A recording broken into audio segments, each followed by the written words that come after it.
Bonjour à tous, ici Vanguard Fan, on se retrouve aujourd'hui pour une nouvelle manga review, yes! Ok oui. Donc aujourd'hui, si t'as déjà lu le tome, commente-moi ce que t'en as pensé, like et abonne-toi. On parle aujourd'hui du tome 8 de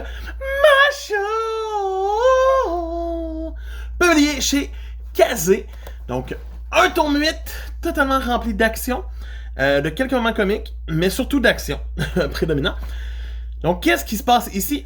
Innocent Zero arrive pendant l'évaluation pour l'élu divin. Et on a un gros combat entre le chef d'Innocent Zero et le directeur de l'école qui commence tranquillement pas vite. Mais pendant ce temps-là, on a aussi un autre méchant d'Innocent Zero qui débarque et Mash va se ramasser vis-à-vis de lui en ne se souvenant pas il est qui. Pas important. Et on va voir des petits combats de côté rapides qui sont niaiseux.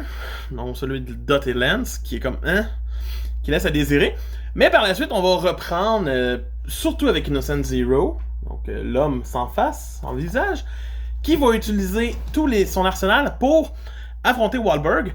Et c'est un combat totalement grandiose. On oublie presque le combat de Mash en plein milieu du tome qui est comme là pour être là, qui utilise des techniques qui pisse le sang et qu'on a vraiment Mash est mort, même si on sait que c'est pas le cas. C'est bien amené, c'est bien fait. Les combats sont vraiment prenants. Surtout celui de Wahlberg qui va finir par ne pas s'en sortir si bien que ça. Donc c'est intense, ça arrête jamais. Et on voit un échange de techniques totalement intense de la part des deux, du méchant et du gentil.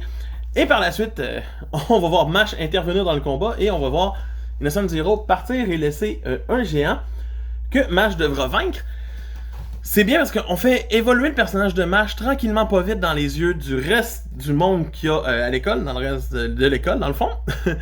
Et ça prouve que l'œuvre fait pas juste rester sur son petit chemin le fun. Il y a un petit peu de noirceur, un petit peu de tout qui essaie de s'en venir.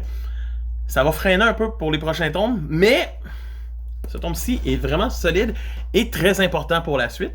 Donc pour moi, c'est un tome 8 qui mérite une note de 8 sur 10. C'est de Vanguard Fan qui vous dit à plus. Bye!